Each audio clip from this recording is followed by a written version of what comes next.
Hey guys, Steve from PC Budget Solutions here, and this is going to be my first official review of a product. So pretty much between Ryzen and some other things coming up, I need some filler content. So this is the case, or these are the case. I have one here and one behind me. You can't really see over me.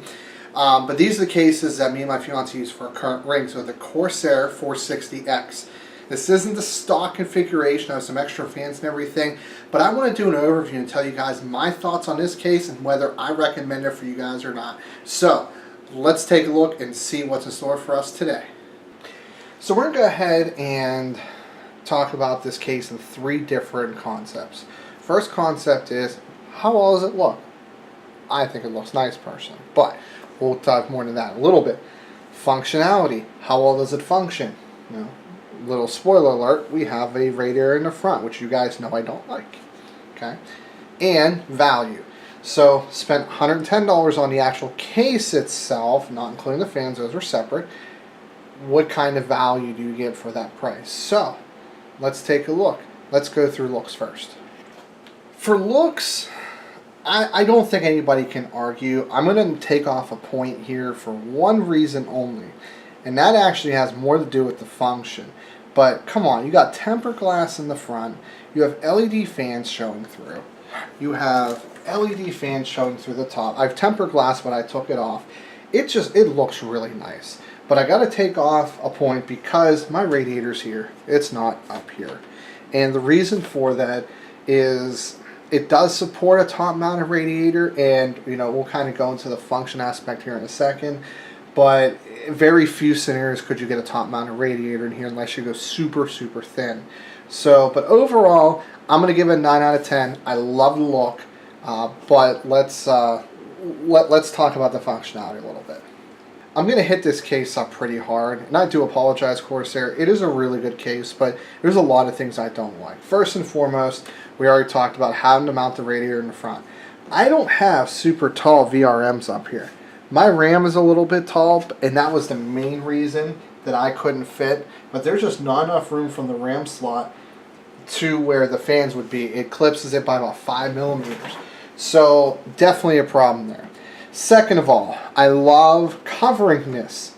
But with this in the way, this radiator, I had to remove the radiator and the board because it was actually scratched up against the board to take this piece out to get the power supply in, because there's no other way to get the power supply in. So there's 2 points right there that I'm going to knock off. I kind of double hit you for this, but I was kind of upset about that. But other than that, the functionality isn't bad. It's actually not a super big case. It's smaller than even the Fantex case I have, the NZXT S340. You know, I'm not super worried about that, but I felt like they could have put a little bit more space in there to kind of fix some of the gripes that I have. Now, what I do like is these. So these are the thumb screws that go up in here. They're very nice and thick. They have washers on it. It makes it easier not having to hurt the tempered glass. Also, let me see. I don't know if I can zoom in for this. I will most definitely try. And I'll have to move this up a little bit. But you can actually tell right here how thick the screws are. They go all the way through. So this glass piece and then this top piece right here, they actually come off together, and once you pull these off, the whole thing comes out, which is really cool. So functionality, I do like that there. No points taken off for that. I like that a lot. However, while I do like the SSD mounting, I do have to show you guys one thing. Now, I'm not the king of cable management, although this I could do a little better on down here. The cable management isn't bad, but you guys are going to see a slight problem. I just put this back on too, which kind of stinks. Right. So did you see the bottom part budged out? And then this whole thing's probably going to come off. So you can see from this angle, which it's not even direct on, I have cables hanging off here. So let me show you guys a better view here. So I'm going to put this down on the ground. There is not, I'm going to have to flip the camera around here, so I do apologize. But there is not really any room for cable management here. So here, I'm going to angle this down for you guys to see in a second. But not a lot of room here. You get a finger, but like a lot of this is pushed out right here from the SSD drive base. So You know, I'm happy the fact that, you know, I don't have to worry about slotting everything in up top and down at the bottom as well.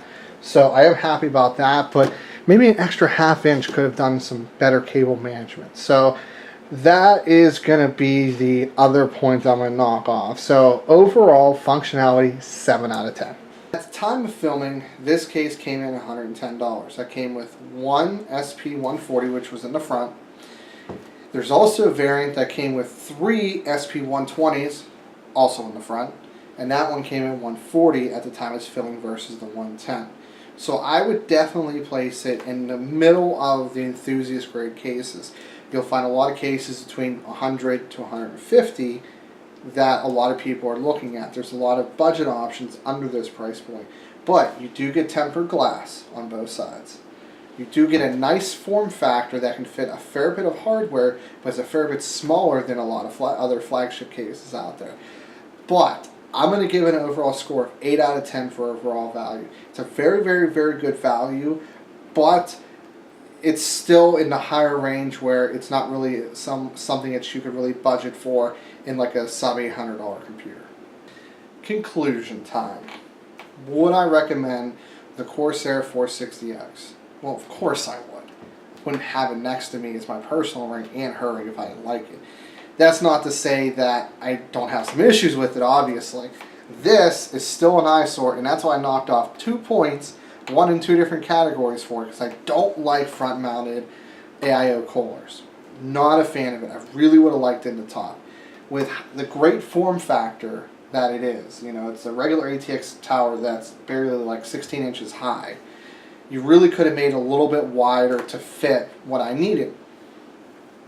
I also have some other issues with it. Cable management, which would be fixed by the aforementioned thing I recommended, and you really could have done a better job down here. But, come on, we got tempered glass on 2 sides. It's a nice case. It can support a lot of hardware, and it doesn't take up a lot of size. And it's really designed to show off your hardware, so I would, of course, recommend it. I'm going to give Corsair, on this case, an 8 out of 10. You guys have some room for improvement, but it's still a case that I can personally recommend. And if you want to go ahead and buy it, I'll keep a link in the description straight to Amazon where you guys can purchase it. It'll help us out a lot. But this is Steve from PC Budget Solutions, and I will see you later on down the road.